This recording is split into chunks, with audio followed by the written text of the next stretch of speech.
On this episode of the Globe Sports Corner, I'll sit down and talk with junior basketball players on their historic back-to-back conference wins. We'll look into a friendly rivalry between two track stars with Joey Paternsotro. I'll introduce the Everence Student Athlete of the Week, and Igor Sapucaia will keep you up to date with the Maple Leaf Minute. That's coming up on the Globe Sports Corner.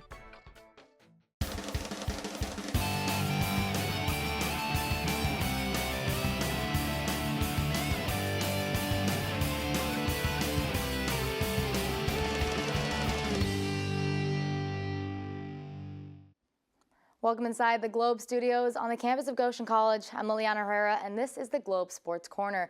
We've got some exciting things to cover in this show, so let's get right into it. Goshen College bowling closed out Crossroads League play Wednesday night at Western Bowl in Indianapolis, with the women finishing third and the men placing fifth in a field of 8 teams. The women totaled 4,863 pins on the day, finishing just 8 pins ahead of Indiana Wesleyan, as Rebecca Music led the way with the second-place individual finish out of 72 bowlers and earned all tournament honors after posting 622 pins. The JV women also took third, with 3 bowlers making the all-tournament team.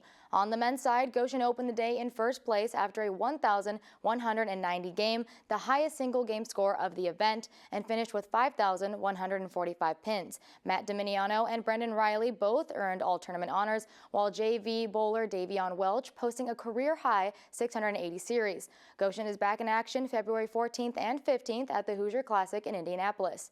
Now on to the hoops in Hardwood. Goshen College basketball turned in a statement night Wednesday with a home sweep of Taylor, marking the first time both teams won a conference doubleheader since 2022 and the first at home since 2021. For the men, the Maple Leafs picked up their second straight Crossroads League win with a thrilling 79-78 overtime upset over number 24 Taylor University. After trailing by as many as 14 in the first half, Goshen closed regulation on a 15-5 run to force overtime, led by Cameron Williams, who scored the final 12 points of regulation and finished with a career-high 20 points. Goshen shot 73% in the second half and 60% from the three for the game, their best conference mark in years. Kenny May added a career-high 19 points, while Marcus Northern finished with 17. The win gives GC back-to-back one-point conference victories and their most league wins since 2016. And for the women on National Girls and Women in Sports Day, Goshen ended a 14-game conference skid with a 73-64 win over Taylor, earning their third straight victory against the Trojans. The Leafs used hot three-point shooting and a strong first half to build a double-digit lead and held on down the stretch. Ava Egolf and Carrie Heiler each scored 16 points, with Egolf adding a career-high 5 assists. Kyla Foster posted a double-double with 11 points and 12 rebounds, while Cece Gauze finished with a career-high 14 points in conference play. Goshen shot nearly 50% from the floor and won the rebound battle by 13. Both teams are back in action Saturday at St. Francis. After the break, we'll take a look at 2 competitors duking it out on the track as they continue to break records. That's coming up on the Globe Sports Corner. Goshen College. Everyone's at home here. Students from around the world and down the street find inspiration and lifelong friends in our unique, supportive community, right here in northern Indiana. Cutting-edge academics, real-world learning, and small, personalized classes make the difference, all surrounded by world-class culture and championship sports. Most importantly, it all leads to a record of amazing outcomes in diverse fields of study. From pre-med to social work, broadcasting to accounting, schedule your campus visit today at goshen.edu/visit. Inside the studios, this is the Globe Sports Corner. Daniel Breezy Murphy and Samuel Safalahan, the sophomore and junior track stars, have been trading sprinting records all season long. Joey Paternsotro has the story. Records are meant to be broken, but this season at Goshen College, they haven't just been broken, they've been traded. Daniel Breezy Murphy and Samuel Safalahan have spent the year pushing each other on the track, going back and forth race by race, rewriting the record books. Murphy, a junior known for his speed and experience, and Safalahan, a sophomore who burst onto the scene this season, have turned the 60-meter and 100-meter races into a constant battle for the top spot. We both know what type of athletes we are, and so when it comes to practice, like, we try to compete against each other. Because we really try to see where we're at. So you can't just come there and, decide to be average. If you see somebody that's, like, better than you, or at least somebody that's, like, below you, you kind of want to compete with them, also compete with yourself, too, because it's also kind of a mental, mental sport instead of just all physical stuff. Throughout the indoor season, the two traded school records, each race pushing the bar higher than it had ever been before. One week it was Murphy setting the mark, the next Safalahan answering right back. When I seen he ran a 6.89, I'm like, man, like it's possible. Like, we both run the same. There's no way I can't do the same thing. While their styles are similar yet still different, the result has been the same. Faster times, higher standards, and a sprint program elevated by competition. For Murphy, it's about experience and leadership. For Sapucaia, it's about proving he belongs and then some. Like, guys like these, where this is what just like motivates me, like just makes me want to improve and be a better athlete. So fast. As the friendship and competitiveness have grown with each record trading owners, they once again continue to raise the bar. But for both runners, it's never just been about the records. I want to make nationals, you know, because, like, nationals is way deeper than a record. Like, a record is cool, but records can be taken as well. So it's really no meaning after it's taken. Because as long as Murphy and Sapucaia keep lining up along the track, the stopwatch and the record book won't stay still for long. For Globe Sports, I'm Joey Paternsotro. Nothing like a friendly rivalry to keep you motivated. Best of luck to those two in their upcoming season. After the break, I'll speak with Kevin Cota and Cameron Williams, two juniors who were crucial in men's basketball, having back-to-back wins. Stick around. This is the Globe Sports Corner.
Inside the Globe Studios, this is the Globe Sports Corner. Joining me in the studios is junior basketball players Kevin Cota and Cameron Williams. Thank you guys both for joining me this morning. Thank you for having us. Yeah, of course. Now let's get right into it. Kevin, I want to start with you. Against Marion, you had a career high of 17 points in a conference game, 9 rebounds, and were perfect at the free throw line. What was working for you that night, and how did you try to lead the game when the game got tight pretty late? I mean, I feel like for me that night was working, just moving around, trying to not stay in one spot. I know how talented our players, and they will find me if I'm open. Confidence in the we there for a reason, we competing for a reason, and at the end trying to lead with good defense, talking, not let the pressure get to us, and we succeed. Yeah, and now Cameron, for you in the Taylor game, you scored Goshen's last 12 points of regulation, and you were huge from the three. What was your mindset during that stretch when the team needed a spark? My whole mindset was going into it. We just needed a spark, and my teammates trusted me. God willing. I made those shots. I don't know how I did. I work on it every day, but we just needed a spark, and I was just hopeful to be there. Now, both games for Marion and Taylor came down to one possession and overtime. How has this team grown mentally to stay confident in these moments instead of pressing or panicking? I think it's something that we practice every day. You know, like this year, we know we can compete against everybody, and every day in practices, we need to be ready for these moments. We build for this, and we try our best. I think winning a lot of our non-conference games really shaped us to play.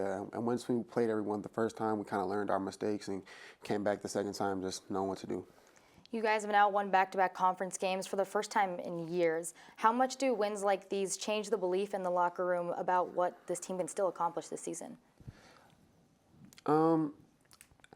I say our hopes are very bright. We take it day by day. We're not celebrating every win every day. Once we win, we kind of the next day. So we're still getting prepared for St. Francis and see what we could do. I will say the belief has been the same since day one that we started the season. I mean, we competing against everybody. We're not letting nobody take an easy win against us. So I feel like that should be the mentality for the rest of the games. Just compete and try to do our best. Now, different guys stepped up in both games. Kevin against Marion, you were physical and amazing at the free throws, and then Cameron against Taylor, you were just amazing from behind the line. How important is that balance for the team as you head into the rest of conference play? I feel like we have good guys in every single position in the floor, even coming from the bench, as you guys can see in the last couple of games. And it's really important to have that balance, because that means if the first five are not in, the guys from the bench can come in and step. Yeah, just like Kev said, we have a lot of bench guys that can go. It's next guy up. Once a starter comes out or someone comes in, everyone has to keep that same energy. And I think 1 through 15, we're good. We're great. I mean, Coach Dwight has done a great job, and Coach Barnes has done a great job shaping us into the team that we are today. Now, my last question for you guys. With momentum building and close game experience piling up, what's one area you both feel this team needs to keep improving to make this stretch for the last end of your season? I'd say just to minimize the other team's runs. We tend to get lackadaisical on defense and just let other teams just keep making shots and keep getting rebounds over us, and we just need to out-rebound them and be physical with them. And on offense, we just need to make shots and take quality shots, not rush. So I would say just control the energies of the game. You know, this is basketball, it's a game of runs. We have to understand that we're going to have runs, they're going to have runs, and just keep the calm in those moments and just keep playing. Well, thank you guys both so much for joining me today, and good luck on the rest of your season. Thank you so much. Thank you. When we return, we will discuss the Everence Financial Student Athlete of the Week and, of course, your Maple Leaf Minute. That's coming up on the Globe Sports Corner. So you just graduated from Goshen College?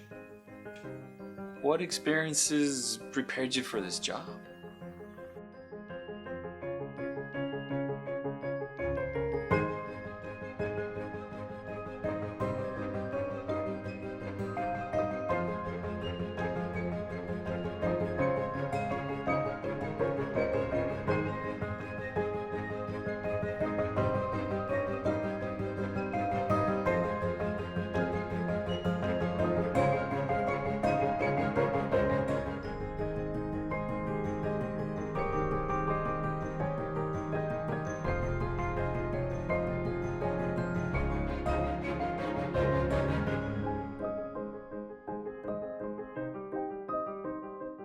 Where do I begin?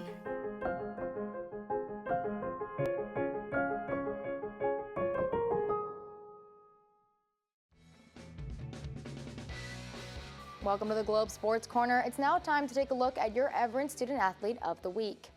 This week, the honor goes to sophomore women's bowler Bailey Friars. Friars led the Maple Leafs at Crossroads League number 4, finishing tied for 8th out of 69 bowlers, with a total of 563 pins and a 187.7 average. Goshen posted the second highest total after the 3 regular games, highlighted by a 979 score in Game 2, and finished 4th overall with 4,722 pins. The performance helped Goshen advance to the Crossroads League Championship Tournament for the first time in program history. Great job and congratulations, Bailey.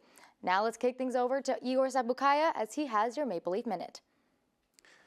Thank you, Lily. We're starting off the week strong with another busy schedule of Maple Leaf action. On Saturday the 7th, both women's and men's track and field will travel to Indiana Wesleyan University to compete in the Midwest Classic. Start times are yet to be announced. Also on Saturday, it's a doubleheader in Fort Wayne as women's and men's basketball will take on the University of St. Francis Cougars. The women tip off at 1 p.m. followed by the men at 3. In between those two games, men's volleyball host the Wolves of Lourdes University in the Ruth Gundam Gymnasium with Kate Boddicker and Nate Anderson on the call. First serve is set for 2 p.m. Then on Sunday, baseball hits the road to Kentucky for a 2-day doubleheader against the Garnet Chargers of Union University. Game 1 is set for noon with Game 2 to follow. Then on Monday, the Leafs take the field again at noon with Game 2 immediately afterward. For the full Maple Leaf schedule, including updates, time changes, and scores, visit GoLeafs.net. That's going to do it for your Maple Leaf Minute. Back to you, Lily. Thanks, Igor. And with that, we're signing off for this week's episode of the Globe Sports Corner. For more Globe content, be sure to check us out on the web at globeradio.org and on YouTube at 91.1 The Globe. Check out our socials on Facebook and Instagram at 91.1 The Globe and Bluesky at globeradio.org. Also check out the Globe Radio app so you can take the Globe on the go wherever you go so you don't miss a beat. We'll be back in 2 weeks for the next episode of the Globe Sports Corner. Until then, for the entire staff, for Igor Sapucaia, my name is Liliana Herrera. Thanks for watching.